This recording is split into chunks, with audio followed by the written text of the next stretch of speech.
Kazi yao ni ukabila na chuki. Akili yao inaishia kwa kugawanya shares ya serikali.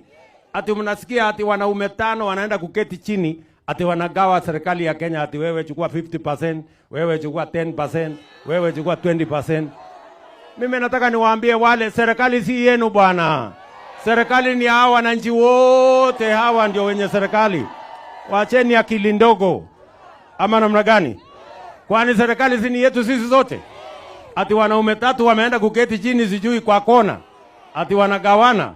Mimi nataka niwaulize wale majamaa, mpango yoyote hawana, ya barabara hawana, ya stima hawana, sera, mpango, agenda.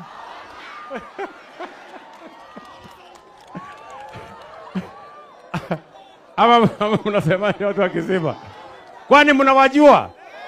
Yani kumbe mnawajua? Yani mnawajua wale? Allah, nilikuwa nafikiri hamuwajui. Mnawajua ya kwamba hawana agenda.